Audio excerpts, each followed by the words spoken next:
I stab him twice in the stomach. How does he look? He looks like he is just on the brink of death. He is barely holding on to life. All right. I'll keep my turn, I'm going to end my turn, and then I'll get him next turn. All right. That goes to his turn. Perfect. First thing he's going to do, bonus action, you watch him reach into his jacket as he pulls out this ruby-looking potion, pops the cork, and bonus action drinks it. What? After drinking this health potion, now he looks fine. That's not fair. I can only I get potions. Well, they can do it too. Ah!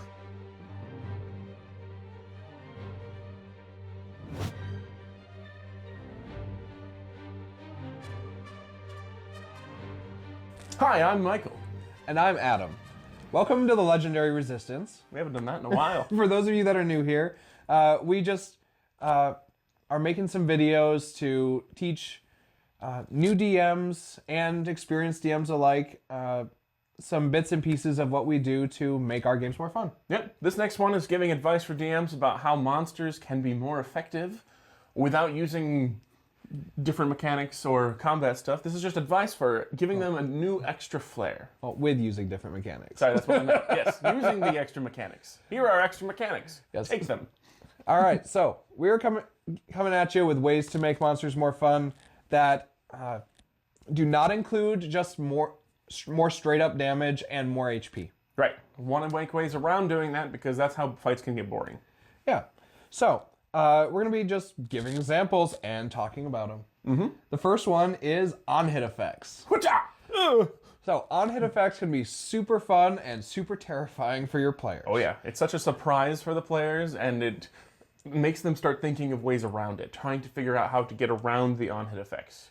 What do you mean by on-hit effects? So some more basic ones could be when this massive snake monster bites you, it poisons you. Who knew? Yeah.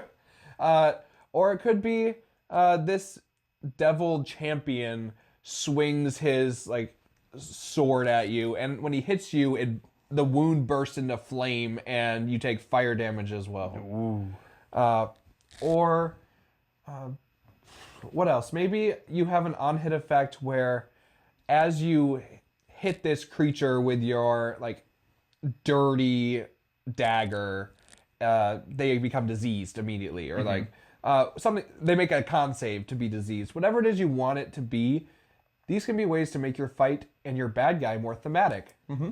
Like if you're fighting against an angel, maybe when they hit every time, suddenly the player that they hit is glowing with the guiding bolt effect, so they have advantage on hitting them next, and they can't.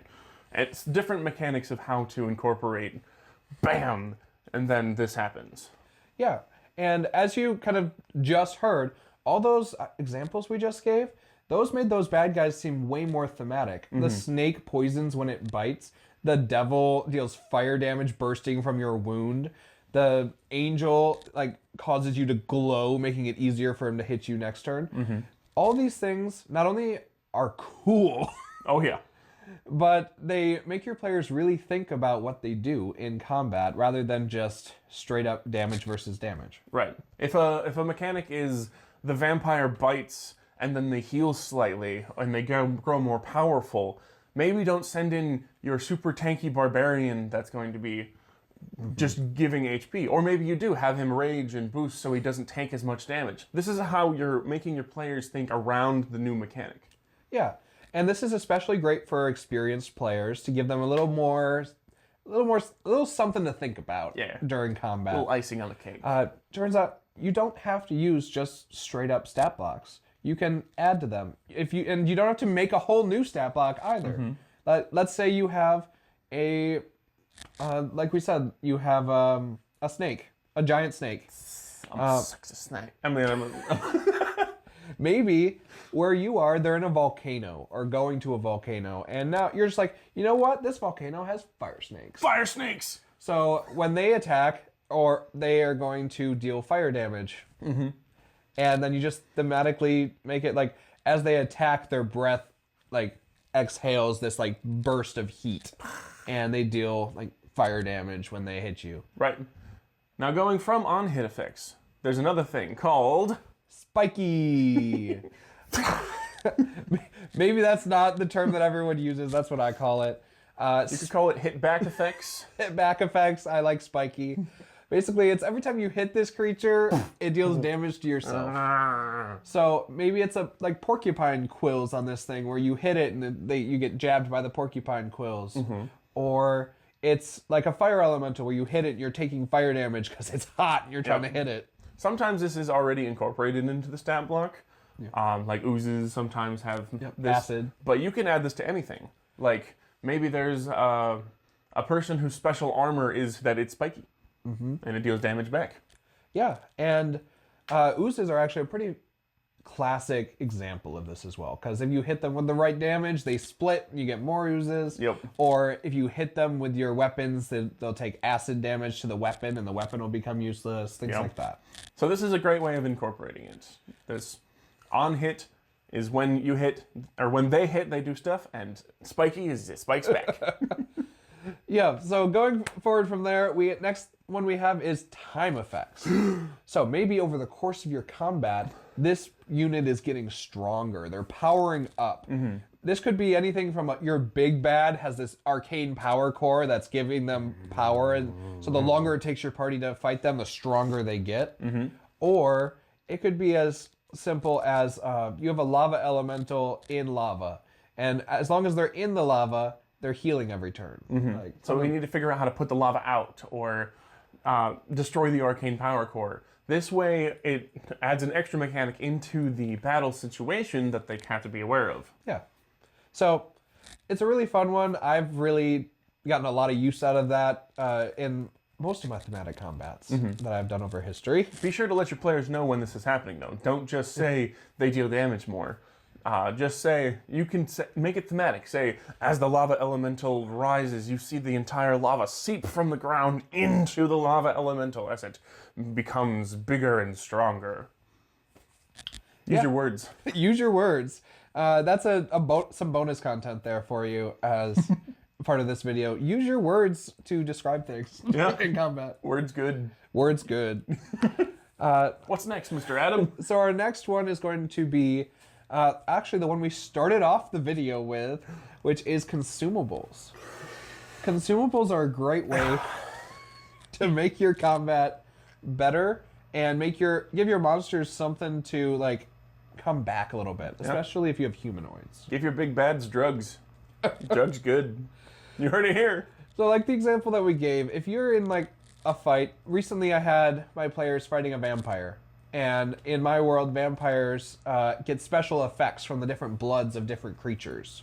And so as they were fighting him, he would periodically just reach into his like potion belt, pull out a blood vial, pop it as a bonus action, and get some kind of special effect. His blood pack. Yeah. So whether it's healing, it's like he gets massive and like the enlarge effect is cast on him, or whatever it is, whatever potion they're using, it's going to make them stronger and it's going to be cool. It was great. He was about to take damage from sunlight, and then he quick drank his blood that avoids sunlight damage, and we went, oh no. Our whole plan. And we had to make a new one. Yeah. And they did. And they absolutely loved and destroyed that fight. But that being said, there's an additional benefit of having consumables on your bad guys. And that is, your players don't get that loot unless you want them to. Right. You can have them run up, and they start looting the body, and they realize, oh crap, they used every single consumable. Oh, they drank all of them. Dang it.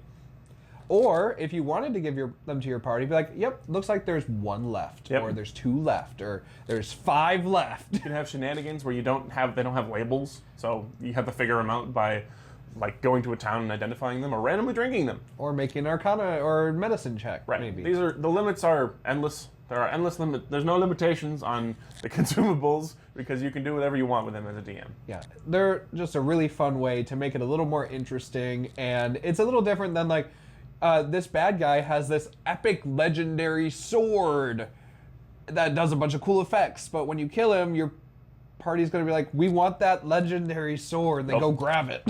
That's the first thing they do after beating him. Give me. Yep.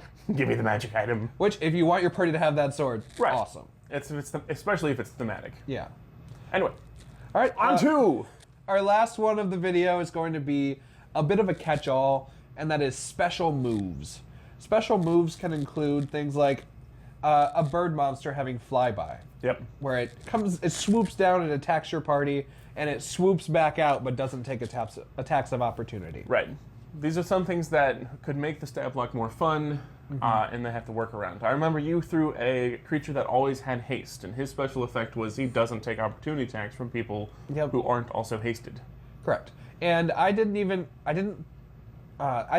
made that it was this vampire creature, and the vampire is just so supernaturally fast that he always has the haste effect on him. It's not like a spell effect that can be dispelled. He's just like Naturally extremely powerfully fast.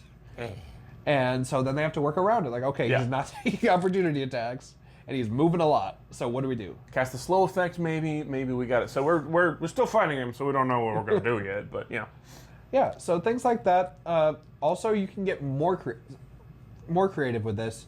You can give your bird monster just flyby, or you can create a whole new monster if you want. Like I created what I call spell stealers, and this, granted, remember this is for my group of 6 highly experienced players. So maybe don't throw this at new players. But the spell stealer monsters, whenever a player casts a spell, they can use their reaction to grab that spell, negate it, and then on their next turn they can cast it for free. It was really fun to find this out because the very first time we encountered them, I believe I cast 3 spells in one turn. I cast Lightning Bolt, I cast Sanctuary, and I cast Misty Step. All without using 1 spell slot, by the way. Or I only used 1 spell slot while I do that. Artificer things. Yeah, it was great. And all of them got taken and then thrown back at me at the same time. And that's how they learned what spell stealers did. Yeah.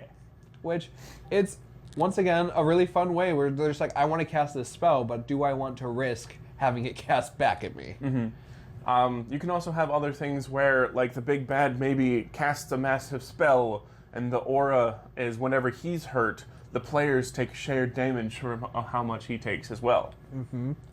So there's limitless, countless special effects. limitless special effects, special moves. Make it thematic, make it fun, and know what your party can and can't handle. Yeah. It's important. This is for when you want to spice up the combat and make it a little bit the extra, spicy. All right. Well, we hope we gave you some fun ideas for your next combat encounter, your next arc, your next big bad. Let us know in the comments what special moves and stuff that you like to do. What's your favorite? Yeah. Did we mention it? Did we not? Let us know. Until next time, stay legendary. Be resistant.